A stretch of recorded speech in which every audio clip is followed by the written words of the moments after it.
బంగాళాఖాతంలో ఏర్పడినటువంటి అల్పపీడనం నేపథ్యంలోనే ఇటు తమిళనాడు రాష్ట్రంతో పాటు తమిళనాడు సరిహద్దులో ఉండేటువంటి ఆంధ్రప్రదేశ్ అయిన నెల్లూరు, చిత్తూరు జిల్లాల్లో కూడా భారీ వర్షాలు నమోదవుతాయని చెప్పి కూడా ఐఎండీ వెల్లడించినటువంటి నేపథ్యంలోనే గత రాత్రి నుంచి కూడా తమిళనాడు వ్యాప్తంగా కూడా చెన్నై నగరమే కాకుండా కడలూరు, అదేవిధంగా కోయంబత్తూరు, పుదుచ్చేరి, తిరునామలై వంటి ప్రాంతాల్లో పూర్తి స్థాయిలో భారీ వర్షపాతం నమోదైనటువంటి పరిస్థితి. ఇవాళ ఉదయం నుండి కూడా చెన్నై నగరంలో ఉండేటువంటి అన్నాసలై, అదేవిధంగా టీ నగర్, కోయంబేడు పూర్తి స్థాయిలో కూడా మోకాళ్ళ లోతు నీటి వరకు చేరుకోవడంతో ట్రాఫిక్ సమస్యలతో నగరవాసులు ఇబ్బందులు ఎదుర్కొంటున్నటువంటి పరిస్థితి. అయితే ఏదైతే మొన్న మియాచో తుఫాను సృష్టించినటువంటి బీభత్సాన్ని మరొక ముందే తమిళనాడు రాష్ట్రాన్ని తిరిగి ఈ బంగాళాఖాతంలో ఏర్పడినటువంటి అల్పపీడన ద్రోణితో మరి కాస్త ఇబ్బందికి గురి చేసేటువంటి పరిస్థితులు ఉంటాయని చెప్పి ముందస్తుగా భావించినటువంటి ఆ జిల్లాకు సంబంధించినటువంటి అధికార యంత్రాంగం అన్ని ప్రభుత్వ శాఖల ఉద్యోగుల్ని కూడా అలర్ట్ చేసింది. లోతట్టు ప్రాంతాల్లో ఉండేటువంటి జనాభాను అందరినీ కూడా సురక్షిత ప్రాంతాలకి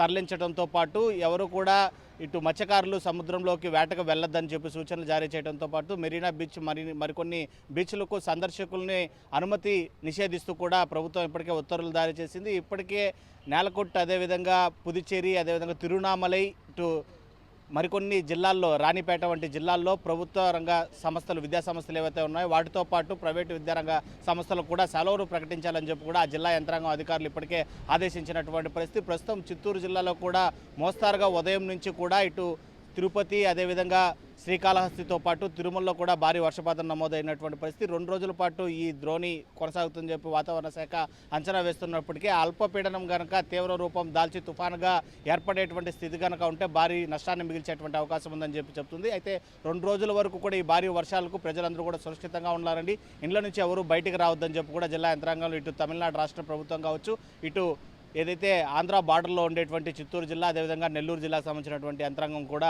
అలర్ట్ చేస్తున్నటువంటి పరిస్థితి చాలా క్లియర్గా కనిపిస్తుంది. వీడియో జర్నలిస్ట్ మనగంటితో Lokesh reporting for RTV, Tamil Nadu.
కాదు నేను రెడీ అయ్యి వస్తాను అంటే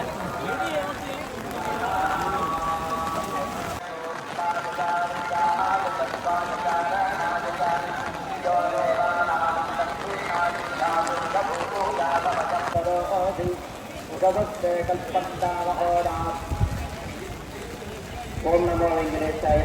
భక్తులకు విజ్ఞప్తి,